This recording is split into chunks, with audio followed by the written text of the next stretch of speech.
ಎಲ್ಲರಿಗೂ ನಮಸ್ಕಾರ.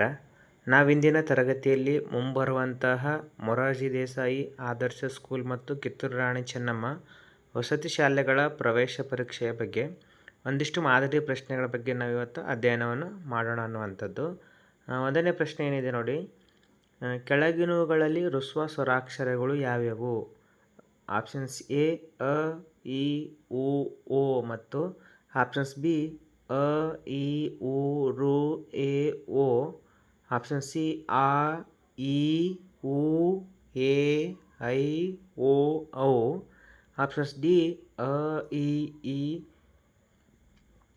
ಉ ಅನ್ನುವಂಥದ್ದು. ಇದಕ್ಕೆ ಸರಿಯಾಗಿರುವ ಒಂದು ಉತ್ತರ ಯಾವುದಪ್ಪ ಅಂತಂದರೆ, ಅವ್ರು ಕೇಳಿದರೆ ಏನು ಆಪ್ಷನ್ಸ್ ಇಲ್ಲಿ ಬಿ ಸರಿಯಾಗಿರುವಂಥ ಒಂದು ಉತ್ತರ. ಹ್ರಸ್ವ ಸ್ವರಾಕ್ಷರಗಳು ಅಂತ ಹೇಳ್ತೀವಿ. ಕನ್ನಡ ವರ್ಣಮಾಲೆಯಲ್ಲಿ ಒಟ್ಟು ಹ್ರಸ್ವ ಸ್ವರಾಕ್ಷರಗಳು ನಾವು 6 ನೋಡ್ತೀವಿ. ಹ್ರಸ್ವ ಅಂತಂದರೆ ಕಡಿಮೆ ಅನ್ನುವಂಥದ್ದು ನೆನಪಿಡಲಿಕ್ಕೆ. ಮತ್ತು ದೀರ್ಘ ಸ್ವರಾಕ್ಷರಗಳು ಅಂತೇಳಿ ನಾವು 7 ಅಕ್ಷರಗಳನ್ನು ನಾವು ದೀರ್ಘ ಸ್ವರ ಅಂತ ಹೇಳ್ತೀವಿ. ದೀರ್ಘ ಅಂತಂದರೆ ಹೆಚ್ಚು ಅನ್ನುವಂಥದ್ದು. ಕಡಿಮೆ ಮಾತ್ರೆ ಸಮಯದಲ್ಲಿ ಉಚ್ಚಾರ ಮಾಡುವಂಥ ಸ್ವರಗಳಿಗೆ ಹ್ರಸ್ವ ಸ್ವರ, ಹೆಚ್ಚು ಸಮಯ ಕೊಟ್ಟು ಉಚ್ಚಾರ ಮಾಡುವಂಥ ಸ್ವರಗಳಿಗೆ ನಾವು ದೀರ್ಘ ಸ್ವರ ಅಂತ ಕರಿತೀವಿ. ಇಲ್ಲಿ ಸರಿಯಾಗಿರುವ ಒಂದು ಉತ್ತರ ಯಾವುದಪ್ಪ ಅಂತಂದರೆ ಆಪ್ಷನ್ಸ್ ಬಿ ಆಗಿದೆ ಅನ್ನುವಂಥದ್ದು. ನೆಕ್ಸ್ಟ್ ಮುಂದಿನ ಪ್ರಶ್ನೆಗೆ ಹೋಗೋಣ. ಎರಡನೇ ಪ್ರಶ್ನೆ ಏನಿದೆ ನೋಡಿ, ಶಿಕ್ಷಕರ ಬೋಧನಾ ಅನುಭವ ಅತ್ಯುತ್ತಮವಾಗಿದೆ. ಅಡಿಗೆರೆ ಎಳೆದ ಪದದ ವಿರುದ್ಧಾರ್ಥಕ ಪದ ಏನು ಅನ್ನುವಂಥದ್ದು. ಇಲ್ಲಿ ಅನುಭವ ಪದದ ವಿರುದ್ಧಾರ್ಥಕ ಪದ ಏನಾಗಿದೆ ಅನ್ನುವಂಥದ್ದು. ಆಪ್ಷನ್ಸ್ ಎ ಅನನುಭವ, ನಿರನುಭವ, ಸ್ವಾನುಭವ, ಅನುಭವ ಅನ್ನುವಂಥ. ಇಲ್ಲಿ ಇದಕ್ಕೆ ಸರಿಯಾಗಿರುವ ಒಂದು ಉತ್ತರ ಯಾವುದಪ್ಪ ಅಂತಂದರೆ ಅನನುಭವ ಅನ್ನುವಂಥದ್ದು. ಅನುಭವ ವಿರುದ್ಧಾರ್ಥಕ ಪದ ಅನನುಭವ. ಅನನುಭವ ಅಂತಂದರೆ ಅನುಭವ ಇಲ್ಲದೇ ಇರುವಂಥ ಒಂದು ಅರ್ಥವನ್ನು ಕೊಡುತ್ತೆ. ಇಲ್ಲಿ ಸರಿಯಾಗಿರುವ ಒಂದು ಉತ್ತರ ಆಪ್ಷನ್ಸ್ ಎ ಆಗಿದೆ ಅನ್ನುವಂಥದ್ದು. ನೆಕ್ಸ್ಟ್ ಮುಂದಿನ ಪ್ರಶ್ನೆಗೆ ಹೋಗೋಣ. ಇವೆಲ್ಲ ಪ್ರಶ್ನೆಗಳು ಮುಂಬರುವಂತಹ ಕ್ರೈಸ್ ಅಂತಂದರೆ ವಸತಿ ಶಾಲೆಗಳ ಒಂದು ಶಾಲೆಗಳಿಗೆ ಪ್ರವೇಶಾತಿ ಪರೀಕ್ಷೆಗೆ ಕೇಳುವಂಥ ಸಂಭವ ಇದೆ ನೋಡಿ. ಗುರುತಿಗಾಗಿ ಹಾಗೂ ವ್ಯವಹಾರದ ಉಪಯೋಗಕ್ಕಾಗಿ ಇಟ್ಟುಕೊಂಡ ಹೆಸರುಗಳು ಯಾವುವು? ರೂಢನಾಮಗಳು, ಅಂಕಿತ ನಾಮಗಳು, ಅನ್ವರ್ಥಕ ನಾಮಗಳು, ಸರ್ವನಾಮಗಳು ಅನ್ನುವಂಥದ್ದು. ಇದಕ್ಕೆ ಸರಿಯಾಗಿರುವ ಒಂದು ಉತ್ತರ ಯಾವುದಪ್ಪ ಅಂತಂದರೆ ಅಂಕಿತ ನಾಮಗಳು. ಹೆಸರು ಹೇಳ್ತಿದೆ, ಅಂಕಿತ ಅಂದರೆ ಇಡುವಂತಂದರೆ ತೊಟ್ಟಿನ ನಾಮಕರಣ ಮಾಡ್ತೀವಿ ಅನ್ನುವಂಥದ್ದು ನೋಡಿ. ಅಂದರೆ ಇಲ್ಲಿ ಹಲವಾರು ವಸ್ತುಗಳಲ್ಲಿ ನಾವು ಒಂದನ್ನು ಗುರುತಿಸಲಿಕ್ಕೆ ಅಥವಾ ಹಲವಾರು ಪ್ರಾಣಿ ಅಥವಾ ಪಕ್ಷಿ ಮನುಷ್ಯರಲ್ಲಿ ಒಂದನ್ನು ಗುರುತಿಸಲಿಕ್ಕೆ ಅಥವಾ ವ್ಯವಹಾರ ಮಾಡಲಿಕ್ಕೆ ನಾವು ಇಟ್ಟುಕೊಂಡಂಥ ಹೆಸರುಗಳಿಗೆ ಅಂಕಿತನಾಮ ಅಂತ ಕರಿತೀವಿ. ಉದಾಹರಣೆಗೆ ಏನು ನಾವು ಇಟ್ಟಿರ್ತೀವಿ ಹೆಸರು ಅಂತಂದರೆ ಅರುಣ ಆಗಿರ್ಬೋದು, ವೈಶಾಲಿ ಆಗಿರ್ಬೋದು. ಮತ್ತು ನದಿಗಳಲ್ಲಿ ನಾವು ಒಂದನ್ನು ಗುರುತಿಸಲಿಕ್ಕೆ ಏನಂತ ಹೆಸರಿಟ್ಟಿದ್ದೀವಿ? ಭೀಮಾ ನದಿ ಅಂತ ಇಟ್ಟಿದ್ದೀವಿ. ಹೌದಾ? ಪರ್ವತಗಳಲ್ಲಿ ನಾವು ಹಲವಾರು ಪರ್ವತಗಳಲ್ಲಿ ಒಂದನ್ನು ಗುರುತಿಸಲಿಕ್ಕೆ ಹಿಮಾಲಯ ಪರ್ವತಗಳು ಅಂತ ಹೆಸರಿಟ್ಟಿದ್ದೀವಿ. ಅಂದರೆ ನಾವು ಇಟ್ಟಂಥ ಹೆಸರುಗಳಿಗೆ ವ್ಯವಹಾರದ ಗುರುತಿಗಾಗಿ ನಾವು ಇಟ್ಟಂಥ ಹೆಸರುಗಳಿಗೆ ಅಂಕಿತನಾಮ ಅಂತ ಕರಿತೀವಿ. ಬಹಳ ವರ್ಷಗಳಿಂದಲೂ ಕೂಡ ರೂಢಿಯಲ್ಲಿ ಬಂದಿರುವಂಥವು ದೇಶ ಆಗಿರ್ಬೋದು, ಹೌದಾ, ಪರ್ವತ ಆಗಿರ್ಬೋದು ಮತ್ತು ನದಿ ಆಗಿರ್ಬೋದು. ಈ ಎಲ್ಲ ಪದಗಳನ್ನ ನಾವೇಂತ ಕರಿತೀವಿ? ರೂಢನಾಮ ಅಂತ ಕರಿತೀವಿ. ಇಲ್ಲಿ ಅನ್ವರ್ಥಕ ನಾಮ ಅಂತಂದರೆ ನೋಡಿದ ತಕ್ಷಣ ಒಬ್ಬ ವ್ಯಕ್ತಿಯ ಗುಣ, ಸ್ವಭಾವ, ರೀತಿಯನ್ನು ತಿಳಿಸಿಕೊಡುವಂಥದ್ದು. ಏನು?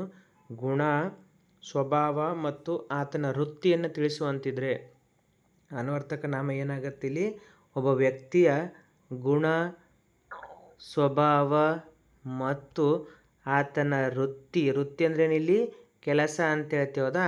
ಆ ಕೆಲಸವನ್ನು ಸೂಚಿಸುವಂಥ ಪದಗಳಿದ್ದರೆ ಅಂಥದಕ್ಕೆ ನಾವು ಅನ್ವರ್ಥಕ ನಾಮ ಅಂತ ಕರಿತೀವಿ. ಉದಾಹರಣೆಗೆ ಯಾವ್ಯಾವು ಬರ್ತಾವಪ್ಪ ಅಂತಂದರೆ ಪಂಡಿತ ಬರ್ತಾನೆ, ಹೌದಾ, ಕುಂಟ ಬರ್ತಾನೆ, ಕುರುಡ ಬರ್ತಾನೆ, ಮತ್ತಿನ್ನೊಂದು ಶಿಕ್ಷಕ ಅಂತಂದರೆ ಈತನ ವೃತ್ತಿ ಏನೋದಿಲ್ಲಿ ಪಾಠ ಮಾಡುವಂಥದ್ದು. ಈತನ ನೋಡಲಿಕ್ಕೆ ಆತನ ಗುಣ ಸ್ವಭಾವ ಹೆಂಗೂ ಕಾಲು ಅದು ಆಗಿರುವಂಥದ್ದು, ಈ ರೀತಿಯಾಗಿರುವಂಥದ್ದು ನಾವು ಅನ್ವರ್ಥಕ ನಾಮ ಅಂತೇಳಿ ಕರಿತೀವಿ ಅನ್ನುವಂಥದ್ದು. ನೆಕ್ಸ್ಟ್ ಮುಂದಿನ ಪ್ರಶ್ನೆ, ಆಕಾಶನ ಮನೆಯಲ್ಲಿ ಎಮ್ಮೆ ಇದೆ. ಅಡಿಗೆರೆ ಎಳೆದ ಪದವು ಸೂಚಿಸುವ ವಿಭಕ್ತಿ ಪ್ರತ್ಯಯ ಯಾವುದು? ಆಪ್ಷನ್ಸ್ ಎ ಅಲ್ಲಿ, ಅ, ಉ, ಅನ್ನುವಂಥದ್ದು. ಇದಕ್ಕೆ ಸರಿಯಾಗಿರುವ ಒಂದು ಉತ್ತರ ಯಾವುದಪ್ಪ ಅಂತಂದರೆ ಆಪ್ಷನ್ಸ್ ಎ ಅನ್ನುವಂಥದ್ದು ಇಲ್ಲಿ ಸರಿಯಾಗಿರುವಂಥ ಒಂದು ಉತ್ತರ ಆಗಿದೆ. ಮನೆಯಲ್ಲಿ ನಾವು ಹೆಂಗೆ ಬಿಡಿಸ್ತೀವಪ್ಪ ಅಂತಂದಾಗ ಪದ ಬಿಡಿಸುವಾಗಲೂ ಕೂಡ ಮನೆ ಅಧಿಕ ಅಲ್ಲಿ ಅಂತೇಳಿ ಬಿಡಿಸ್ತೀವಿ ಅನ್ನುವಂಥ. ಅಲ್ಲಿ ಅನ್ನುವಂಥದ್ದು ಎಷ್ಟು ವಿಭಕ್ತಿ ಪ್ರತ್ಯಯ ಆಗಿದೆ ಅಂತಂದರೆ ಇದು ಸಪ್ತಮಿ ವಿಭಕ್ತಿ ಪ್ರತ್ಯಯ ಆಗಿದೆ ಅನ್ನುವಂಥ. ವಿಭಕ್ತಿ ಪ್ರತ್ಯಯಗಳು ಕೂಡ ನೀವು ನೆನಪಿಟ್ಕೊಳ್ಬೇಕು ನೋಡಿ ಮಕ್ಕಳೇ. ವಿಭಕ್ತಿ ಪ್ರತ್ಯಯಗಳು ಯಾವ್ಯಾವ ನೋಡ್ತೀವಿ ಅಪ್ಪ ಅಂತಂದರೆ ಪ್ರಥಮ ಹೂ ಅಂತ ನೋಡ್ತೀವಿ, ದ್ವಿತೀಯ ಹಣ್ಣು, ತೃತೀಯ ಇಂದ, ಚತುರ್ಥಿ ಗೆ, ಹೀಗೆ ಅಂತ ನೋಡ್ತೀವಿ, ಪಂಚಮಿ ದೆಸೆಯಿಂದ ಅಂತ ನೋಡ್ತೀವಿ, ಹೌದಾ. ಷಷ್ಠಿ ಅ, ಸಪ್ತಮಿ ಅಲ್ಲಿ ಅನ್ನುವಂಥದ್ದು. ಒಟ್ಟು 7 ವಿಭಕ್ತಿ ಪ್ರತ್ಯಯಗಳನ್ನು ನಾವು ನೋಡ್ತೀವಿ ಅನ್ನುವಂಥದ್ದು. ನೆಕ್ಸ್ಟ್ ಮುಂದಿನ ಪ್ರಶ್ನೆ, ಕರ್ನಾಟಕ ಸಂಗೀತದ ಪಿತಾಮಹ ಎಂದು ಯಾರನ್ನು ಕರೆಯುತ್ತಾರೆ? ಕನಕದಾಸರು, ವಾದಿರಾಜ, ಪುರಂದರದಾಸ, ಬಸವಣ್ಣ ಅನ್ನುವಂಥದ್ದು. ಇಲ್ಲಿ ಸರಿಯಾಗಿರುವ ಒಂದು ಉತ್ತರ ಯಾವುದಪ್ಪ ಅಂತಂದರೆ ಕನಕದಾಸರನ್ನು ಪುರಂದರದಾಸರನ್ನು ಇಲ್ಲಿ ಕರ್ನಾಟಕ ಸಂಗೀತದ ಪಿತಾಮಹ ಅಂತೇಳಿ ಕರೀತಾರೆ ಅನ್ನುವಂಥದ್ದು. ಇವರನ್ನು ಕರ್ನಾಟಕ ಸಂಗೀತದ ಪಿತಾಮಹ ಅಂತೇಳಿ ಇಲ್ಲಿ ಇವರು ಕರ್ನಾಟಕದ ಹಿಂದೂಸ್ತಾನಿ ಸಂಗೀತಕ್ಕೆ ಹೆಚ್ಚಿನ ಒಂದು ಕೊಡುಗೆಯನ್ನು ನೀಡಿದ್ದಾರೆ ಅನ್ನುವಂಥದ್ದು. ನೆಕ್ಸ್ಟ್ ಮುಂದಿನ ಪ್ರಶ್ನೆ, ಮರವನ್ನು ಪದವನ್ನು ಬಿಡಿಸಿ ಬರೆದಾಗ ಏನಾಗುತ್ತೆ? ಮರ ಅಧಿಕ್ ವನ್ನು, ಮರವ ಅಧಿಕ್ ಹಣ್ಣು, ಮರವು ಅಧಿಕ್ ಹಣ್ಣು, ಮರ ಅಧಿಕ್ ಹಣ್ಣು ಅನ್ನುವಂಥದ್ದು. ಇದಕ್ಕೆ ಸರಿಯಾಗಿರುವ ಒಂದು ಉತ್ತರ ಯಾವುದಪ್ಪ ಅಂತಂದರೆ ಮರ ಅಧಿಕ್ ಹಣ್ಣು ಅನ್ನುವಂಥದ್ದು. ಇಲ್ಲಿ ಆಪ್ಷನ್ಸ್ ಡಿ ಸರಿಯಾಗಿದೆ. ಇದು ಯಾವ ಒಂದು ಸಂಧಿಗೆ ಉದಾಹರಣೆಯಪ್ಪ ಅಂತಂದರೆ ಆಗಮ ಸಂಧಿಗೆ ಇದು ಉದಾಹರಣೆ ಆಗಿದೆ ನೋಡಿ. ಆಗಮ ಸಂಧಿ. ಆಗಮ ಸಂಧಿಯಲ್ಲಿ ಯಾವ ಒಂದು ಅಂತಂದರೆ ವಕರಾಗಮ ಅಂತೇಳಿ ನಾವು ಕರಿತೀವಿ ಅನ್ನುವಂಥದ್ದು. ಇಲ್ಲಿ ಸರಿಯಾಗಿರುವ ಒಂದು ಉತ್ತರ ಆಪ್ಷನ್ಸ್ ಡಿ ಆಗಿದೆ. ನೆಕ್ಸ್ಟ್ ಮುಂದಿನ ಪ್ರಶ್ನೆ, ಎತ್ತುಗಳು ಗದ್ದೆಯಲ್ಲಿ ನೇಗಿಲನ್ನು ಎಳೆಯುವವು. ಈ ವಾಕ್ಯದಲ್ಲಿರುವ ಕ್ರಿಯಾಪದ ಯಾವುದು? ಎತ್ತುಗಳು ಎಳೆಯುವವು, ನೇಗಿಲು, ಗದ್ದೆ ಅನ್ನುವಂಥದ್ದು. ಕ್ರಿಯೆ ಅಂತಂದರೆ ಇಲ್ಲಿ ಕೆಲಸ ಅಂತ ಹೇಳ್ತೀವಿ ನಾವು. ಹೌದಾ. ಕ್ರಿಯೆ ಅಂದ್ರೇನು? ಕೆಲಸ. ಇಲ್ಲಿ ಏನು ಕೆಲಸ ನಡೆದಿದೆ? ಎಳೆಯುವಂಥದ್ದು ಕೆಲಸ. ಹೌದಾ. ಅದರಿಂದ ಇಲ್ಲಿ ಸರಿಯಾಗಿರುವ ಒಂದು ಉತ್ತರ ಯಾವುದಪ್ಪ ಅಂತಂದರೆ ಆಪ್ಷನ್ಸ್ ಬಿ ಅನ್ನುವಂಥದ್ದು ಇದಕ್ಕೆ ಸರಿಯಾಗಿರುವ ಒಂದು ಉತ್ತರ ಆಗಿದೆ ನೋಡಿ. ಎತ್ತುಗಳು ಗದ್ದೆಯಲ್ಲಿ ನೇಗಿಲನ್ನು ಎಳೆಯುವ ಅನ್ನೋದು ಕ್ರಿಯಾಪದ ಎಳೆಯುವ ಅನ್ನುವಂಥದ್ದು. ನೆಕ್ಸ್ಟ್ ಮುಂದಿನ ಪ್ರಶ್ನೆ, ಕ್ರಿಯಾಪದದ ಮೂಲ ರೂಪ ಯಾವುದು? ಪ್ರಕೃತಿ ಭಾವ, ನಾಮ ಪ್ರಕೃತಿ, ವಿಭಕ್ತಿ, ಕೃದಂತ ಅನ್ನುವಂಥದ್ದು. ಇದಕ್ಕೆ ಸರಿಯಾಗಿರುವ ಒಂದು ಉತ್ತರ ಯಾವುದಪ್ಪ ಅಂತಂದರೆ ನಾಮ ಪ್ರಕೃತಿ ಅಂತೇಳಿ ನಾವು ಕರಿತೀವಿ. ಅಂದರೆ ಕ್ರಿಯಾಪದದ ಒಂದು ಮೂಲ ರೂಪ ಅಂದರೆ ಫಾರ್ ಎಕ್ಸಾಂಪಲ್ ರಾಮನು ಊಟ ಮಾಡಿದನು ಅಂತ ಹೇಳ್ತೀವಿ. ಹೌದಾ. ಮಾಡಿದನು ಅನ್ನುವಂಥದ್ದು ಒಂದು ಕ್ರಿಯಾಪದ. ಇದರಲ್ಲಿರುವಂಥ ಒಂದು ನಾಮ ಪ್ರಕೃತಿ ಯಾವುದಪ್ಪ ಅಂದರೆ ಅದು ಮಾಡು ಅನ್ನುವಂಥದ್ದು. ಇದಕ್ಕೆ ನಾವು ನಾಮ ಪ್ರಕೃತಿ ಅಂತೇಳಿ ಕರಿತೀವಿ ಅನ್ನೋದು. ಕ್ರಿಯಾಪದದ ಮೂಲ ರೂಪಕ್ಕೆ ನಾಮ ಪ್ರಕೃತಿ ಅಂತ ಹೇಳ್ತೀವಿ. ಇನ್ನೊಂದರಲ್ಲಿ ಧಾತು ಅಂತ ಕೂಡ ಕರೀತಾರೆ ನೋಡಿ. ಧಾತು ಅಂತೇಳಿ ಕೂಡ ಕರೀತಾರೆ. ನೆಕ್ಸ್ಟ್ ಮುಂದಿನ ಪ್ರಶ್ನೆ, ಆಡಿದನು ಈ ಪದದ ವರ್ತಮಾನ ರೂಪ ಏನು? ಆಡುವನು, ಆಡುತ್ತಾನೆ, ಆಡು, ಆಡಲಿಲ್ಲ. ಇಲ್ಲಿ ವರ್ತಮಾನ ಪದ ಯಾವುದಾಗುತ್ತೆ ಅಂತಂದರೆ ಆಡುತ್ತಾನೆ ಅನ್ನುವಂಥದ್ದು. ಈಗ ಅಂದರೆ ಪ್ರೆಸೆಂಟ್ ನಡೆಯುತ್ತಾ ಉತ್ತ ಅನ್ನುವಂಥ ಒಂದು ಕಾಲಸೂಚಕ ಪ್ರತ್ಯಯನ ನಾವಿಲ್ಲಿ ನೋಡ್ತೀವಿ ಅನ್ನುವಂಥದ್ದು. ವರ್ತಮಾನ ಕ್ರಿಯಾಪದದಲ್ಲಿ ಕಾಲಸೂಚಕ ಪ್ರತ್ಯಯ ಉತ್ತ ಇರೋದರಿಂದ ಅದು ಆಡುತ್ತಾನೆ ಅನ್ನುವಂಥದ್ದು ಇದಕ್ಕೆ ಸರಿಯಾಗಿರುವ ಒಂದು ಉತ್ತರ ಆಗಿದೆ ನೋಡಿ ಮಕ್ಕಳೇ. ನೆಕ್ಸ್ಟ್ ಮುಂದಿನ ಪ್ರಶ್ನೆ, ಹೋಗುತ್ತಾನೆ ಈ ಪದದ ಧಾತು ಪದ ಯಾವುದು? ಹೋಗಿರು, ಹೋಗಿತ್ತು, ಹೋಗು, ಹೋದ ಅನ್ನುವಂಥದ್ದು. ಯಾವತ್ತಿಗೂ ಧಾತು ಅನ್ನುವಂಥದ್ದು 2 ಅಕ್ಷರ ಪದಗಳಿಂದನೇ ಕೂಡಿರುತ್ತೆ ನೋಡಿ. ಅದೊಂದು ನೀವು ನೆನಪಿಟ್ಕೊಳ್ಬೇಕು. ಇಲ್ಲಿ ಹೋಗುತ್ತಾನೆ ಅನ್ನುವಂಥ ಪದ ಹೋಗು ಅನ್ನುವುದರ ಒಂದು ಧಾತು ಆಗಿದೆ ಅನ್ನುವಂಥದ್ದು. ಇಲ್ಲಿ ಸರಿಯಾಗಿರುವ ಒಂದು ಉತ್ತರ ಆಪ್ಷನ್ಸ್ ಸಿ ಆಗಿದೆ ನೋಡಿ ಮಕ್ಕಳೇ. ನೆಕ್ಸ್ಟ್ ಮುಂದಿನ ಪ್ರಶ್ನೆ, bees, buzz, dog, dash identify the sound to fill in the blanks ಅಂತಂದರೆ ಬೀಸ್ ಅನ್ನುವಂಥದ್ದು ಬಜ್ಜಾಗಿ ಸೌಂಡ್ ಮಾಡುತ್ತೆ. ಡಾಗ್ ಅನ್ನುವಂಥದ್ದು ಯಾವ ರೀತಿಯಾಗಿ ಸೌಂಡ್ ಮಾಡುತ್ತೆ? ಇಲ್ಲಿ ಆಪ್ಷನ್ಸ್ ಬಾರ್ಕ್ಸ್, ಮಿಯಾವ್, ಮೂಸ್, ಕ್ವ್ಯಾಕ್ ಅನ್ನುವಂಥದ್ದು. ಇದಕ್ಕೆ ಸರಿಯಾಗಿರುವ ಒಂದು ಉತ್ತರ ಯಾವುದಪ್ಪ ಅಂತಂದರೆ ಆಪ್ಷನ್ಸ್ ಎ ಬಾರ್ಕ್ಸ್. ಬಾರ್ಕ್ಸ್ ಅಂತಂದರೆ ಬೊಗಳುವುದು ಅಂತೇಳಿ ಅರ್ಥವನ್ನು ಕೊಡುತ್ತೆ ನೋಡಿ. ನಾಯಿ ಬೊಗಳುತ್ತೆ ಅನ್ನುವಂಥದ್ದು. ಇಲ್ಲಿ ಬಾರ್ಕ್ಸ್, ಡಾಗ್ ಬೊಗಳುತ್ತೆ ಅನ್ನುವಂಥದ್ದು. ನೆಕ್ಸ್ಟ್ ಮುಂದಿನ ಪ್ರಶ್ನೆ, the meaning of the word trouble is ಅಂದರೆ ಟ್ರಬಲ್ ಪದದ ಒಂದು ಅರ್ಥ ಏನು? Happy, problem, design, intelligent. Happy ಅಂದರೆ ಸಂತೋಷ, ಪ್ರಾಬ್ಲಮ್ ಅಂದರೆ ತೊಂದರೆ, ಡಿಸೈನ್ ಅಂತಂದರೆ ಮತ್ತೊಂದು ರೀತಿಯಲ್ಲಿ ಕಾಣುವಂಥದ್ದು, ಇಂಟೆಲಿಜೆಂಟ್ ಅಂದರೆ ಜಾಣ ಅಂತ ಅನ್ನುವಂಥದ್ದು ನಾವು ಕರಿತೀವಿ. ಹೌದಾ. ಇಲ್ಲಿ ಸರಿಯಾಗಿರುವ ಒಂದು ಉತ್ತರ ಯಾವುದಪ್ಪ ಅಂತಂದರೆ ಪ್ರಾಬ್ಲಮ್ ಅನ್ನುವಂಥದ್ದು ಇದಕ್ಕೆ ಸರಿಯಾಗಿರುವ ಒಂದು ಉತ್ತರ. ಅಂದರೆ ಟ್ರಬಲ್ ಪದದ ಒಂದು ಮತ್ತೊಂದು ಅರ್ಥ ಏನು? ಇಲ್ಲಿ ತೊಂದರೆ ಅನ್ನುವಂಥದ್ದು, ತೊಂದರೆ ಅಂಥೇಳಿ ನಾವು ಕರಿತೀವಿ ಅನ್ನುವಂಥದ್ದು. ನೆಕ್ಸ್ಟ್ ಮುಂದಿನ ಪ್ರಶ್ನೆ, walk the silent letter in this word ಅಂದರೆ ವಾಕ್ ಅನ್ನುವಂಥ ಒಂದು ಪದದಲ್ಲಿ ಯಾವ ಒಂದು ಪದವು ಸೈಲೆಂಟಾಗಿ ಉಚ್ಚಾರಣೆ ಆಗುತ್ತೆ ಅನ್ನುವಂಥದ್ದು. WALK ಅನ್ನುವಂಥದ್ದು. ಇದಕ್ಕೆ ಸರಿಯಾಗಿರುವ ಒಂದು ಉತ್ತರ ಯಾವುದಪ್ಪ ಅಂತಂದರೆ ಎಲ್ ಅಂತ ಹೇಳ್ತೀವಿ. ಇನ್ನೊಂದು ಉದಾಹರಣೆ ನೋಡಿರಿ, ಚಾಕ್ ಅಂತೇಳಿ ಕರಿತೀವಿ ನಾವು, ಹೌದಾ. ಚಾಕ್ ಪೀಸಲ್ಲಿ ಬಳಸ್ತೀವಿ, ಚಾಕ್ ಅಂತ ಹೇಳ್ತೀವಿ. ಟಾಕ್ ಅಂತ ಹೇಳ್ತೀವಿ, ಹೌದಾ. TALK, ಟಾಕ್ ಅಂತಂದ್ರೆ ಏನು, ಮಾತನಾಡು ಅನ್ನುವಂಥದ್ದು, ಹೌದಾ. ಈ ರೀತಿಯಾಗಿ ಎಲ್ಲೆಲ್ಲಿ ಸೈಲೆಂಟ್ ವರ್ಡ್ ಆಗಿ ಕಾಣುತ್ತೆ ಅನ್ನುವಂಥ ಸೈಲೆಂಟ್ ಲೆಟರ್ ಅಂತ ಹೇಳಿದ್ದಾರೆ, ಹೌದಾ. ನೆಕ್ಸ್ಟ್ ಮುಂದಿನ ಪ್ರಶ್ನೆ ನೋಡಿ. Look at the picture and identify the correct letter to be filled in. ಅಂದರೆ ಕೊಟ್ಟಿರುವಂಥ ಒಂದು ಚಿತ್ರದಲ್ಲಿ ಅಕ್ಷರಗಳನ್ನು ನಾವು ಏನು ಮಾಡಬೇಕಿಲ್ಲಿ, ಜೋಡಿಸ್ಬೇಕು ಅನ್ನುವಂಥದ್ದು. ಆಲ್ರೆಡಿ ನಮ್ಗೆ ಗೊತ್ತಿದೆ ಅದು ಏನನ್ನುವಂಥದ್ದು, ಹೌದಾ. ಏನದು, ರೇನ್ಬೋ ಅನ್ನುವಂಥದ್ದು, ಕರೆಕ್ಟ್, ಹೌದಾ. ರೇನ್ಬೋ ಅನ್ನುವಂಥ ಪದದಲ್ಲಿ ಬಿಟ್ಟು ಹೋಗಿರುವ ಸ್ಥಳದಲ್ಲಿ ನಾವು ಅಕ್ಷರಗಳನ್ನು ಜೋಡಿಸ್ಬೇಕು ಅನ್ನುವಂಥದ್ದು. ಏನಾಗುತ್ತೆ, RAINBOW ಅನ್ನುವಂಥದ್ದು, ಹೌದಾ. ರೇನ್ಬೋ ಆಗುತ್ತೆ ಅನ್ನುವಂಥದ್ದು, RAIN ಅನ್ನುವಂಥದ್ದು. ಇಲ್ಲಿ ಸರಿಯಾಗಿರುವ ಒಂದು ಉತ್ತರ ಯಾವುದಿದೆ ನೋಡಿ, ರೇನ್ಬೋ ಪದಕ್ಕೆ ಸರಿ ಹೊಂದುವಂಥ ಒಂದು ಮ್ಯಾಚ್ ಆಗುವಂಥದ್ದು ಯಾವುದಿದೆ, RAIN, ಹೌದಾ. BOW ಅನ್ನುವಂಥದ್ದು ಲಾಸ್ಟ್ ಎಲ್ಲಿದೆ. ಇದಕ್ಕೆ ಸರಿಯಾಗಿರುವ ಒಂದು ಉತ್ತರ ಯಾವುದಪ್ಪ ಅಂತಂದರೆ ಆಪ್ಷನ್ಸ್ ಎ ಅಲ್ಲಿ ನಾವು ನೋಡ್ತೀವಿ, ರೇನ್ಬೋ ಅನ್ನುವಂಥದ್ದು. ಈ ರೀತಿಯಾಗಿರುವಂಥ ಪ್ರಶ್ನೆಗಳು ಕೂಡ ಕೇಳುವಂಥ ಚಾನ್ಸಸ್ ಇದೆ ನೋಡಿ. ನೆಕ್ಸ್ಟ್ ಮುಂದಿನ ಪ್ರಶ್ನೆ, the opposite of the world possible is. ಅಂದರೆ ಪಾಸಿಬಲ್ ಪದದ ಒಂದು ವಿರುದ್ಧಾರ್ಥಕ ಪದ ಏನು. ಪಾಸಿಬಲ್ ಪದದ ವಿರುದ್ಧಾರ್ಥಕ ಪದ ಪಾಸಿಬಿಲಿಟಿ, ಇಂಪಾಸಿಬಲ್, ಇರ್ಪಾಸಿಬಲ್, ಸಕ್ಸಸ್ ಅನ್ನುವಂಥದ್ದು. ಪಾಸಿಬಲ್ ಅಂತಂದರೆ ಇದರ ಒಂದು ವಿರುದ್ಧಾರ್ಥಕ ಪದ ಇಂಪಾಸಿಬಲ್, ಸಾಧ್ಯ ಅಸಾಧ್ಯ ಅಂತೇಳಿ ಕರಿತೀವಿ ನಾವು ಕನ್ನಡದಲ್ಲಿ, ಹೌದಾ. ಪಾಸಿಬಲ್ ಅಂದರೆ ಸಾಧ್ಯ, ಇಂಪಾಸಿಬಲ್ ಅಂದರೆ ಅಸಾಧ್ಯ ಅನ್ನುವಂಥ ಒಂದು ಅರ್ಥವನ್ನು ಇದು ಕೊಡುತ್ತೆ ಅನ್ನುವಂಥದ್ದು. ನೆಕ್ಸ್ಟ್ ಮುಂದಿನ ಪ್ರಶ್ನೆ, the other gender of hero is. Hero ಪದದ ಅನ್ಯಲಿಂಗ ಪದ ಯಾವುದು. ಹೀರೋ ಅನ್ನುವಂಥದ್ದು ನಾವು ಕನ್ನಡದಲ್ಲಿ ಅಥವಾ ಇದನ್ನು ಪುರುಷ ಲಿಂಗ ಅಂತ ಹೇಳ್ತದ, ಪುಲ್ಲಿಂಗ ಅಂತೇಳಿ ನಾವು ಕರಿತೀವಿ, ಹೌದಾ. ಇದನ್ನು ಲಿಂಗ ಬದಲಾವಣೆ ಮಾಡಿದಾಗ ಏನಾಗುತ್ತೆ.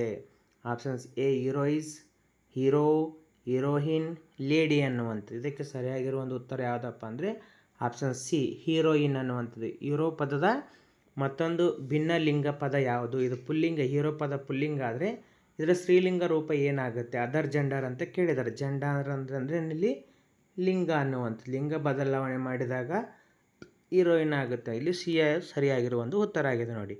ನೆಕ್ಸ್ಟ್ ಮುಂದಿನ ಪ್ರಶ್ನೆಗೆ ಹೋಗೋಣ. ದ ಪ್ಲೂರಲ್ ಫಾರ್ಮ್ ಆಫ್ ಇಲ್ಲಿ ಸರಿಯಾಗಿರೋದು ಏನಾಗಬೇಕಾಗಿತ್ತು, ಇಲ್ಲಿ ಸ್ಟೋರಿ ಅನ್ನುವಂಥದ್ದು, ಹೌದಾ. ಸ್ಟೋರಿ ಪದದ ಒಂದು ಬಹುವಚನ ಸಿಂಗ್ಯುಲರ್ ಪ್ಲೂರಲ್ ಅಂತೇಳಿ ಕರಿತೀವಿ, ಹೌದಾ. ಸಿಂಗ್ಯುಲರ್ ಅಂತಂದರೆ ಏನು, ಏಕವಚನ, ಪ್ಲೂರಲ್ ಅಂತಂದರೆ ಬಹುವಚನ. ಸ್ಟೋರಿ ಪದದ ಒಂದು ಬಹುವಚನ ರೂಪ ಏನು, ಬಹುವಚನ ರೂಪ ಏನು ಅನ್ನುವಂಥದ್ದು. ಸ್ಟೋರೀಸ್, ಸ್ಟೋರೇಜ್, ಸ್ಟೋರೀಸ್ ಅನ್ನೋದು. ಇದಕ್ಕೆ ಸರಿಯಾಗಿರುವ ಒಂದು ಉತ್ತರ ಯಾವುದಪ್ಪ ಅಂದರೆ ಆಪ್ಷನ್ಸ್ ಸಿ ಆಗಿದೆ ನೋಡಿ. ಸ್ಟೋರಿ ಪದದ ಒಂದು ಬಹುವಚನ ರೂಪ ಏನು, ಇಲ್ಲಿ ಸ್ಟೋರೀಸ್ ಅನ್ನುವಂಥದ್ದು. ಇದಕ್ಕೆ ಸರಿಯಾಗಿರುವ ಒಂದು ಉತ್ತರ ಆಗಿದೆ ನೋಡಿ, ಏನು, ಸ್ಟೋರಿ ಅನ್ನುವಂಥದ್ದು. ಇದರ ಒಂದು ಬಹುವಚನ ರೂಪ ಸ್ಟೋರೀಸ್ ಅನ್ನುವಂಥದ್ದು. ನೆಕ್ಸ್ಟ್ ಮುಂದಿನ ಪ್ರಶ್ನೆ, Jack is honest boy. The appropriate word to be filled in the blank is. ಅಂದರೆ ಬಿಟ್ಟ ಸ್ಥಳದಲ್ಲಿ ಯಾವ ಪದ ಸರಿಯಾದ ಸೂಟೇಬಲ್ ಆಗುತ್ತೆ ಅನ್ನುವಂಥದ್ದು. ಹ್ಯಾನ್, ಎ, ಟು, ದ ಅನ್ನುವಂಥದ್ದು. ಇದಕ್ಕೆ ಸರಿಯಾಗಿರುವ ಒಂದು ಉತ್ತರ ಯಾವುದಪ್ಪ ಅಂತಂದರೆ ಯಾನ್ ಅನ್ನುವಂಥದ್ದು. ಇಲ್ಲಿ ನೋಡಿರಿ, ಆನೆಸ್ಟ್ ಅನ್ನುವಂಥ ಪದ ಇಲ್ಲಿ ಏನನ್ನು ಇಲ್ಲಿ ಹೆಚ್ಚು ಅನ್ನುವಂಥದ್ದು ಕಾನ್ಸನೆಂಟ್ ಇದ್ರೂ ಕೂಡ ಓವೆಲ್ ಆಗಿ ನಾವು ಓದುತ್ತೀವಿ ಅನ್ನುವಂಥದ್ದು. ಅಂದರೆ ಹಾನೆಸ್ಟ್ ಅಂತೇಳಿ ಕರಿತೀವಿ ನಾವು, ಆನೆಸ್ಟ್, ಈ ರೀತಿಯಾಗಿ ನಾವು ಅದನ್ನು ಉಚ್ಚಾರ ಮಾಡ್ತೀವಿ ಅನ್ನುವಂಥದ್ದು. ಆದ್ದರಿಂದ ಇಲ್ಲಿ ಯಾನ್ ಅನ್ನುವಂಥದ್ದು ಇದಕ್ಕೆ ಸರಿಯಾಗಿರುವಂಥದ್ದು ಒಂದು ಸೂಟೇಬಲ್ ವರ್ಡ್ ಆಗುತ್ತೆ ಅನ್ನುವಂಥದ್ದು. ನೆಕ್ಸ್ಟ್ ಮುಂದಿನ ಪ್ರಶ್ನೆ, the full form of AIDS. ಅಂದರೆ ಐಡ್ ಅಂತ ಹೇಳ್ತೀವಿ, ಅದು ಐ ವುಡ್, ಈ ರೀತಿಯಾಗಿರುವಂಥ ಪದವನ್ನು ಬಳಕೆ ಮಾಡಿದಾಗ ಇದ್ರದ್ದು ಒಂದು ಫುಲ್ ಫಾರ್ಮ್ ಏನು, I do, I would, I does, I did ಅನ್ನುವಂಥದ್ದು. ಇದಕ್ಕೆ ಸರಿಯಾಗಿರುವ ಉತ್ತರ ಯಾವುದಪ್ಪ ಅಂತಂದರೆ ಐ ವುಡ್ ಅನ್ನುವಂಥದ್ದು. ಇದಕ್ಕೆ ಅಂದರೆ ಐ ವುಡ್ ಈಸ್ ಮೇಕಿಂಗ್, ನಾನು ಮಾಡ್ತೀನಿ, ನನ್ನಿಂದ ಆಗುತ್ತೆ ಅನ್ನುವಂಥದ್ದು. ಐ ವುಡ್ ಅನ್ನುವಂಥದ್ದು ಇದಕ್ಕೆ ಸರಿಯಾಗಿರುವ ಒಂದು ಉತ್ತರ ಆಗುತ್ತೆ. ಈ ರೀತಿಯಾಗಿರುವಂಥ ಕ್ವಶನ್ಗಳನ್ನು ಕೂಡ ಕೇಳುವಂಥ ಚಾನ್ಸಸ್ ಇದೆ ನೋಡಿ. Identify the long vowel word. ಅಂದರೆ ಲಾಂಗ್ ಆಗಿ ಬಳಕೆ ಮಾಡುವಂಥ ಓವೆಲ್ ಪದ ಯಾವುದು. ಸ್ಟೂಲ್, ಬೆಡ್, ಡಿಪ್, ಫಿಲ್ ಅನ್ನುವಂಥದ್ದು. ಇದಕ್ಕೆ ಸರಿಯಾಗಿರುವ ಒಂದು ಉತ್ತರ ಯಾವುದು. ಆಪ್ಷನ್ಸ್ ಎ ಅನ್ನುವಂಥದ್ದು ಇಲ್ಲಿ ಸರಿಯಾಗಿರುವ ಒಂದು ಉತ್ತರ ಆಗಿದೆ ನೋಡಿ. ನೆಕ್ಸ್ಟ್ ಮುಂದಿನ ಪ್ರಶ್ನೆ, 6012 ಮಿಲಿಲೀಟರನ್ನು ಲೀಟರ್ಗೆ ಪರಿವರ್ತಿಸಿದಾಗ ಏನಾಗುತ್ತೆ? 6 litre 12 millilitre, 60 litre 12 millilitre, 6 litre 120 millilitre, 60 metre 125 millilitre ಅಂತಂದರೆ ನಾವು ಆಲ್ರೆಡಿ ಗೊತ್ತು ಏನಪ್ಪ ಅಂತಂದರೆ 1000 ಒಂದು ಮಿಲಿ ಲೀಟರ್ ಸೇರಿದಾಗ, ಹೌದಾ? 1000 ಮಿಲಿ ಲೀಟರ್ ಸೇರಿದಾಗ 1 ಲೀಟ್ರ್ ಆಗುತ್ತೆ ಅನ್ನುವಂಥ. ಆಲ್ರೆಡಿ ಎಷ್ಟು ಕೇಳಿದ್ದಾರೆ ಅಲ್ಲಿ? 6000 ಕೇಳಿದೆ. 6000 ಕೇಳಿದಾಗ ಎಷ್ಟಾಗುತ್ತೆ ನಮಗೆ? 6 ಲೀಟ್ರ್ ಆಗುತ್ತೆ ಅನ್ನುವಂಥದ್ದು, ಹೌದಾ? 6 ಲೀಟ್ರ್ ಆಗುತ್ತೆ. 1000ಕ್ಕೆ 1 ಲೀಟ್ರ್ ಆದರೆ 6000ಕ್ಕೆ 6 ಲೀಟ್ರ್ ಆಯ್ತು ಅನ್ನುವಂಥದ್ದು, ಹೌದಾ? 6000ಕ್ಕೆ 6 ಲೀಟ್ರ್ ಆಗುತ್ತೆ ಅನ್ನುವಂಥದ್ದು. ಇಲ್ಲಿ ಮೇಲಿಂದ 12 ಮಿಲಿ ಲೀಟ್ರ್ ಹಂಗೆ ಇಟ್ಕೊಳ್ಬೇಕು. ಇದಕ್ಕೆ ಸರಿಯಾಗಿರುವ ಒಂದು ಉತ್ತರ ಯಾವುದಾಗುತ್ತೆ ಇಲ್ಲಿ? ಆಪ್ಷನ್ಸ್ ಎ ಅನ್ನುವಂಥದ್ದು ಇಲ್ಲಿ ಸರಿಯಾಗಿರುವ ಒಂದು ಉತ್ತರ ಆಗಿದೆ ನೋಡಿ. ಎ ಅನ್ನುವಂಥ ಇದಕ್ಕೆ ಸರಿಯಾಗಿರುವ ಒಂದು ಉತ್ತರ. ನೆಕ್ಸ್ಟ್ ಮುಂದಿನ ಪ್ರಶ್ನೆ, ಒಂದು ಇಟ್ಟಿಗೆಯಲ್ಲಿರುವ ಒಟ್ಟು ಮುಖಗಳ ಸಂಖ್ಯೆ ಎಷ್ಟು? ಆಪ್ಷನ್ಸ್ ಎ 4, 8, 6, 5 ಅನ್ನುವಂಥದ್ದು. ಇದಕ್ಕೆ ಸರಿಯಾಗಿರುವ ಒಂದು ಉತ್ತರ ಯಾವುದಪ್ಪ ಅಂತಂದರೆ ಆಪ್ಷನ್ಸ್ ಸಿ ಅನ್ನುವಂಥ ಇದಕ್ಕೆ ಸರಿಯಾಗಿರುವ ಒಂದು ಉತ್ತರ ಆಗಿದೆ ನೋಡಿ. ಈ ರೀತಿಯಾದಂಥ ನಾವು ಒಂದು ನೋಡಿದಾಗ ಇಲ್ಲಿ ಮೇಲ್ಗಡೆ ಕಾಣುವಂಥ ಇದು 1, 2, ಇದು 3, 4 ಇದ್ರ ಮೇಲಿರುವಂಥದ್ದು ಮತ್ತು ಇದ್ರ ಹಿಂದುಗಡೆ ಇರುವಂಥದ್ದು ಒಟ್ಟು 6 ಮುಖಗಳನ್ನು ನಾವಿಲ್ಲಿ ನೋಡ್ತೀವಿ ಅನ್ನುವಂಥದ್ದು. ಇದಕ್ಕೆ ಸರಿಯಾಗಿರುವ ಉತ್ತರ ಆಪ್ಷನ್ಸ್ ಸಿ ಆಗಿದೆ ನೋಡಿ ಮಕ್ಕಳೇ. ನೆಕ್ಸ್ಟ್ ಮುಂದಿನ ಪ್ರಶ್ನೆ, ಒಂದು ಚೀಲದಲ್ಲಿ 11 kg ಸಕ್ಕರೆ ಇದೆ. ಅಂತಹ 11 ಚೀಲಗಳಲ್ಲಿರುವ ಸಕ್ಕರೆಯ ಒಟ್ಟು ತೂಕ ಎಷ್ಟು? ನೋಡಿ ಇಲ್ಲಿ ಏನು ಮಾಡ್ಬೇಕಂತಂದರೆ ನಾವು ಗುಣಾಕಾರ ಕ್ರಿಯೆಯನ್ನು ಮಾಡಬೇಕು. ಎಷ್ಟು kg ಸಕ್ಕರೆ ಇದೆ? 11 ಇದೆ ಅನ್ನುವಂಥದ್ದು.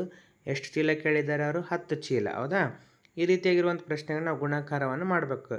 ನಮ್ಗೆ 10 ಬಗ್ಗೆ ಬರ್ತಾವೆ 10 10 0 ಕೈಲೆ 1 ಅನ್ನುವಂಥ, ಮತ್ತು 10 10 ಅದೊಂದು ಸೇರಿಸಿರಿ 110 ಆಯಿತು. ಅಂದರೆ 110 kg. ಸರಿಯಾಗಿರುವ ಒಂದು ಉತ್ತರ ಯಾವುದು ಇಲ್ಲಿ ಆಗುತ್ತೆ ಅಂತಂದರೆ ಆಪ್ಷನ್ಸ್ ಬಿ ಅನ್ನುವಂಥ ಇದಕ್ಕೆ ಸರಿಯಾಗಿರುವ ಒಂದು ಉತ್ತರ ಆಗಿದೆ ನೋಡಿ. ಒಂದು ಚೀಲದಲ್ಲಿ 11 kg ಇದ್ದರೆ 10 ಚೀಲದಲ್ಲಿ ಒಟ್ಟು 110 kg ಸಕ್ಕರೆ ಇರುತ್ತೆ ಅನ್ನುವಂಥ ಆಪ್ಷನ್ಸ್ ಬಿ ಸರಿಯಾಗಿರುವಂಥದ್ದು.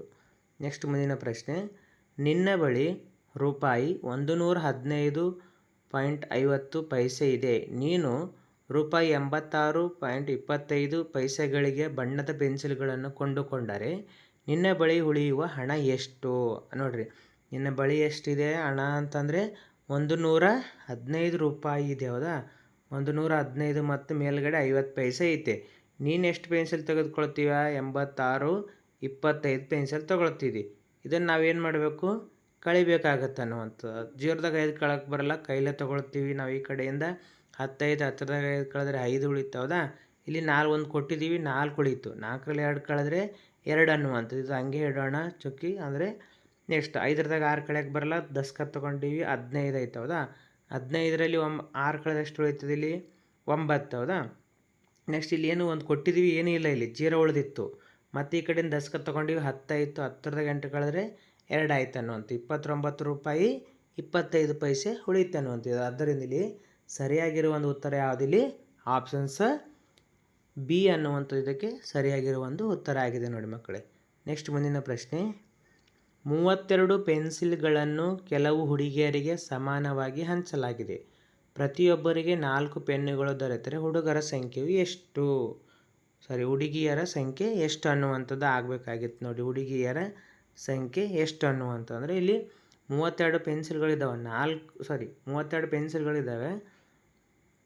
ಪ್ರತಿಯೊಬ್ಬರಿಗೂ 4 ಪೆನ್ಸಿಲ್ಗಳು ದೊರೆತಾರೆ ಅನ್ನುವಂಥದ್ದು. 4 ಪೆನ್ಸಿಲ್ಗಳು ದೊರೆತರೆ ಪ್ರತಿಯೊಬ್ಬರಿಗೆ ಎಷ್ಟು ಸಿಗ್ತವೆ ಅನ್ನುವಂಥದ್ದು. ಅಂದರೆ ಇದನ್ನು ನಾವು ಭಾಗಾಕಾರ ಮಾಡಬೇಕಾಗತ್ತೆ ಅನ್ನುವಂಥದ್ದು. ಎಷ್ಟಾಗುತ್ತೆ? 4 8 32 ಅನ್ನುವಂಥದ್ದು. ಒಬ್ಬೊಬ್ರಿಗೆ ಎಷ್ಟು ಸಿಕ್ಕಿವೆ? ಇಲ್ಲಿ ನಮ್ಗೆ 8 ಅನ್ನುವಂಥ. ಆದ್ದರಿಂದ ಇದಕ್ಕೆ ಸರಿಯಾಗಿರುವ ಒಂದು ಉತ್ತರ ಯಾವುದು? ಆಪ್ಷನ್ಸ್ ಬಿ ಅನ್ನುವಂಥ ಇದಕ್ಕೆ ಸರಿಯಾಗಿರುವ ಒಂದು ಉತ್ತರ ಆಗಿದೆ ನೋಡಿ. ನೆಕ್ಸ್ಟ್ ಮುಂದಿನ ಪ್ರಶ್ನೆ, 3541ರಲ್ಲಿ 4ರ ಸ್ಥಾನ ಬೆಲೆ ಮತ್ತು ಮುಖ್ಯ ಬೆಲೆಯ ವ್ಯತ್ಯಾಸ ಎಷ್ಟು? ವ್ಯತ್ಯಾಸ ಅಂತಂದು ಬಂದಾಗ ನಾವು ಕಳಿಬೇಕಾಗತ್ತೆ ನೋಡಿ ಮಕ್ಕಳೇ. ಇಲ್ಲಿ 4ರ ಸ್ಥಾನ ಬೆಲೆ ಎಷ್ಟು? ಹತ್ತಿರದಲ್ಲಿದೆ, ಹೌದಾ? ಹತ್ತಿರ ಸ್ಥಾನದಾಗಿದೆ. ಬಿಡಿ 10 ಅಂತ ಹೇಳ್ತೀವಿ ನಾವು. 4 ಇರುವಂಥದ್ದು 10.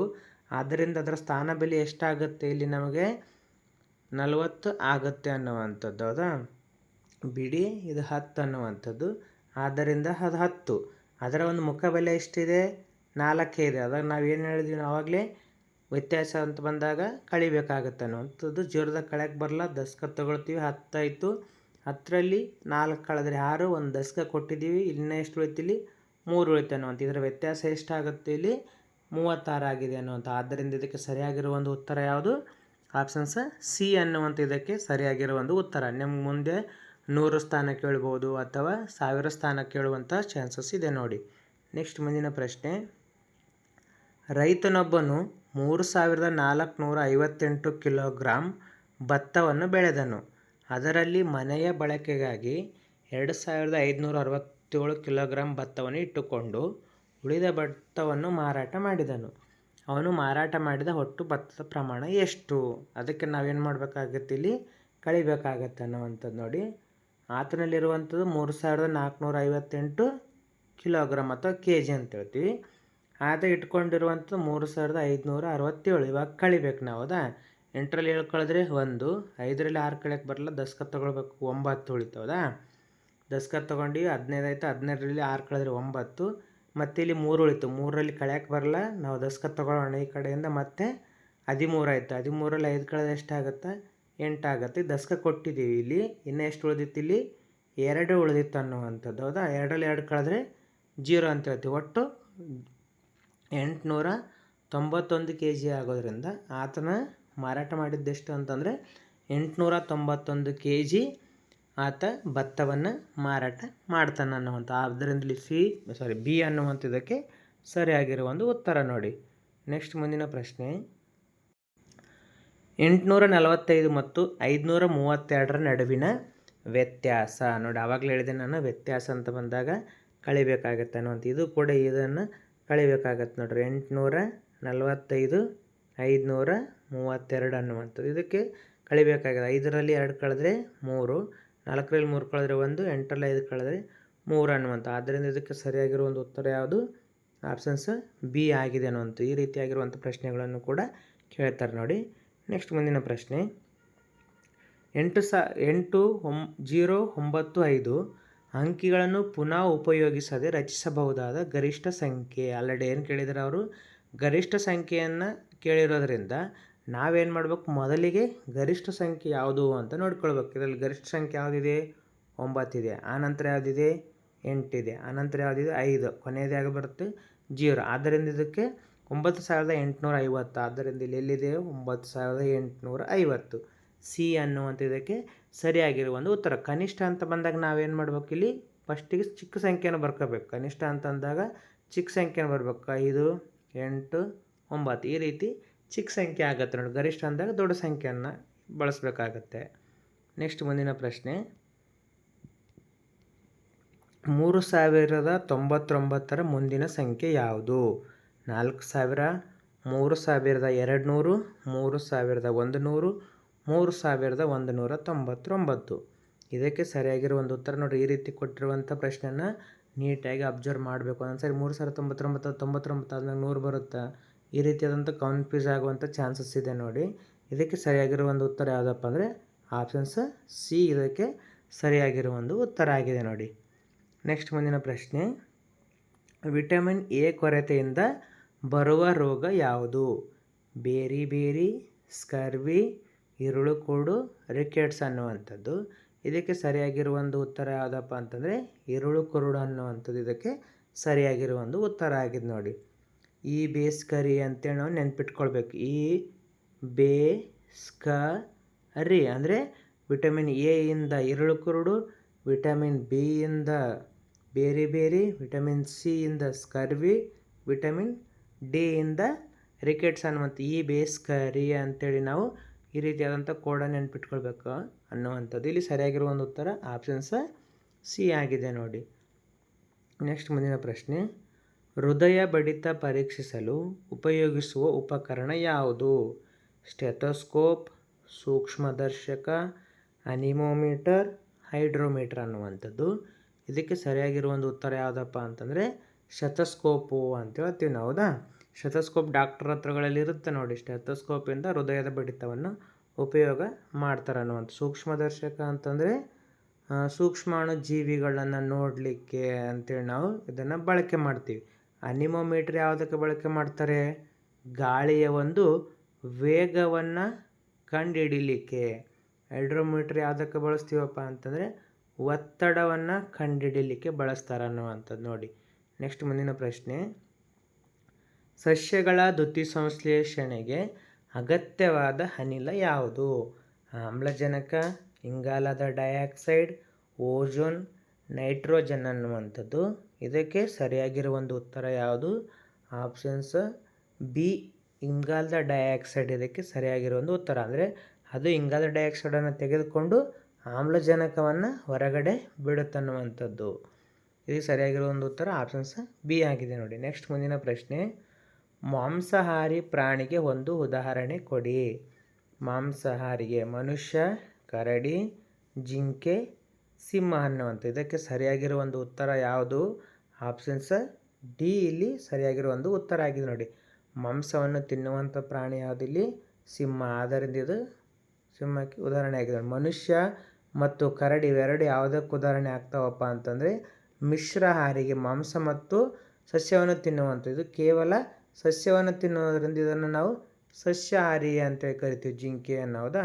ಮನುಷ್ಯ ಮತ್ತು ಕರಡಿ ಜೇನನ್ನು ಕೂಡ ತಿನ್ನುತ್ತೆ ಮತ್ತು ಮೀನುಗಳನ್ನು ತಿನ್ನೋದ್ರಿಂದ ಅದು ಕರಡಿ ಮಿಶ್ರಾಹಾರಿ ಆಗಿದೆ ನೋಡಿ. ನೆಕ್ಸ್ಟ್ ಮುಂದಿನ ಪ್ರಶ್ನೆ, ಅತಿ ಹೆಚ್ಚು ಸರಾಸರಿ ಜೀವಿತಾವಧಿ ಹೊಂದಿರುವ ಜೀವಿ ಯಾವುದು? ಆನೆ, ಆಮೆ, ಮನುಷ್ಯ, ಹದ್ದು ಅನ್ನುವಂಥದ್ದು. ಇದಕ್ಕೆ ಸರಿಯಾಗಿರುವ ಒಂದು ಉತ್ತರ ಯಾವುದಪ್ಪ ಅಂತಂದರೆ ಆಮೆ ಇಲ್ಲಿ ಸರಿಯಾಗಿರುವ ಒಂದು ಉತ್ತರ. ಅಂದರೆ ಇದು ಸರಿಸುಮಾರು 400 ವರ್ಷಗಳಿಗಿಂತಲೂ ಹೆಚ್ಚು, ಪ್ಲಸ್ ಅಂದರೆ ಏನು ಮಾಡ್ತೀವಿ ನಾವು ಕೂಡಿಸ್ತೀವಿ, ಅದು ಹೆಚ್ಚು ಮಾಡ್ಕೊಂತ ಹೋಗ್ತೀವಿ. 400 ವರ್ಷಗಳಿಗಿಂತಲೂ ಕೂಡ ಹೆಚ್ಚು ಜೀವಿತಾವಧಿ ಇದು ಬಾಳುತ್ತೆ ಅನ್ನುವಂಥದ್ದು ನೋಡಿ. ನೆಕ್ಸ್ಟ್ ಮುಂದಿನ ಪ್ರಶ್ನೆ, ಕರಾವಳಿ ತೀರವನ್ನು ಹೊಂದಿರುವ ಜಿಲ್ಲೆ ಯಾವುದು? ಯಾದಗಿರಿ, ಉಡುಪಿ, ಮೈಸೂರು, ಬೆಳಗಾವಿ. ಅಂದರೆ ಕರ್ನಾಟಕದ ಯಾವ ಜಿಲ್ಲೆ ಕರಾವಳಿ ತೀರವನ್ನು ಹೊಂದಿದೆ? ಇದಕ್ಕೆ ಸರಿಯಾಗಿರೋ ಒಂದು ಉತ್ತರ ಯಾವುದಪ್ಪ ಅಂದರೆ ಉಡುಪಿ ಅಂತೇಳಿ ನಾವು ಹೇಳ್ಬೋದು. ಅಂದರೆ ಕರ್ನಾಟಕವನ್ನು ನಾವು ಅಥವಾ ಭಾರತವನ್ನು ಈ ರೀತಿಯಾಗಿ ನೋಡಿದಾಗ ಕರ್ನಾಟಕ ನಾವು ಇಲ್ಲಿ ನೋಡ್ತೀವಿ, ಹೌದಾ? ಕರ್ನಾಟಕವನ್ನು ಈ ರೀತಿಯಾಗಿ ನಾವು ನೋಡಿದಾಗ ಕರ್ನಾಟಕದ ಕರಾವಳಿ ತೀರವನ್ನು ಹೊಂದಿರುವಂಥ ಜಿಲ್ಲೆಗಳು ಯಾವ್ಯಾವು ಅಂತೇಳಿ ಪ್ರಶ್ನೆಯನ್ನು ಮಾಡಿದ್ದಾರೆ, ಹೌದಾ? ಇಲ್ಲಿ ಈ ರೀತಿಯಾಗಿ ನಾವು 3 ಭಾಗವನ್ನು ನಾವು ನೋಡ್ತೀವಿ. ಮೊದಲನೇದು ಯಾವುದು ಬರುತ್ತೆ? ಇಲ್ಲಿ ಮೇಲ್ಗಡೆ ಬರುವಂಥದ್ದು ಉತ್ತರ ಕನ್ನಡ ಅಂತೇಳಿ ಕರಿತೀವಿ, ಅದು ಯಾವುದು? ಉತ್ತರ ಕನ್ನಡ. ಮಧ್ಯೆ ಇರುವಂಥದ್ದು ಉಡುಪಿ ಮತ್ತು ಕೊನೆಯದಾಗಿ ಬರುವಂಥದ್ದು ದಕ್ಷಿಣ ಕನ್ನಡ ಅಂತೇಳಿ ನಾವು ಹೇಳ್ತೀವಿ. ಕರ್ನಾಟಕದ ಕರಾವಳಿ ತೀರವನ್ನು ಹೊಂದಿರುವಂಥ 3 ಜಿಲ್ಲೆಗಳು ಯಾವಪ್ಪ ಅಂತಂದರೆ ಒಂದನೇದು ಉತ್ತರ ಕನ್ನಡ, ಎರಡನೇದು ಉಡುಪಿ, ಮೂರನೇದಾಗಿ ದಕ್ಷಿಣ ಕನ್ನಡ. ಒಟ್ಟು 3 ಜಿಲ್ಲೆಗಳು ಏನಾಗಿದ್ದಾವೆ ಇಲ್ಲಿ ಕರಾವಳಿ ತೀರವನ್ನು ಹೊಂದಿರುವಂಥ ಜಿಲ್ಲೆಗಳು 3. ಒಂದು ಉತ್ತರ ಕನ್ನಡ, ಉಡುಪಿ, ದಕ್ಷಿಣ ಕನ್ನಡ ಅನ್ನುವಂಥ ಒಟ್ಟು 3 ಜಿಲ್ಲೆಗಳು ಕರ್ನಾಟಕದ ಕರಾವಳಿ ತೀರವನ್ನು ಹೊಂದಿರುವಂಥವು. ಇದು ಕರಾವಳಿ ತೀರ ಸರಿಸುಮಾರು 320 ಕಿಲೋಮೀಟರ್ ಕರಾವಳಿ ತೀರವನ್ನು ನಮ್ಮ ರಾಜ್ಯ ಒಳಗೊಂಡಿದೆ ನೋಡಿ. ನೆಕ್ಸ್ಟ್ ಮುಂದಿನ ಪ್ರಶ್ನೆ, ಹಂಪಿಯಲ್ಲಿನ ಪ್ರಸಿದ್ಧ ದೇವಾಲಯ ಯಾವುದು?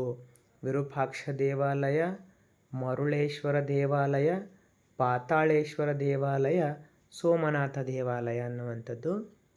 ಇದಕ್ಕೆ ಸರಿಯಾಗಿರೋ ಒಂದು ಉತ್ತರ ಯಾವುದಪ್ಪ ಅಂತಂದರೆ ಆಪ್ಷನ್ಸ್ ಎ ಅನ್ನುವಂಥದ್ದು. ವಿರೂಪಾಕ್ಷ, ಹಂಪಿಯ ವಿರೂಪಾಕ್ಷ ಅಂತೇಳಿ ನಾವು ಕರಿತೀವಿ, ಹಂಪಿ ವಿರೂಪಾಕ್ಷ. ಇಲ್ಲಿ ಸರಿಯಾದ ಉತ್ತರ ಆಪ್ಷನ್ಸ್ ಎ ಆಗಿದೆ ನೋಡಿ.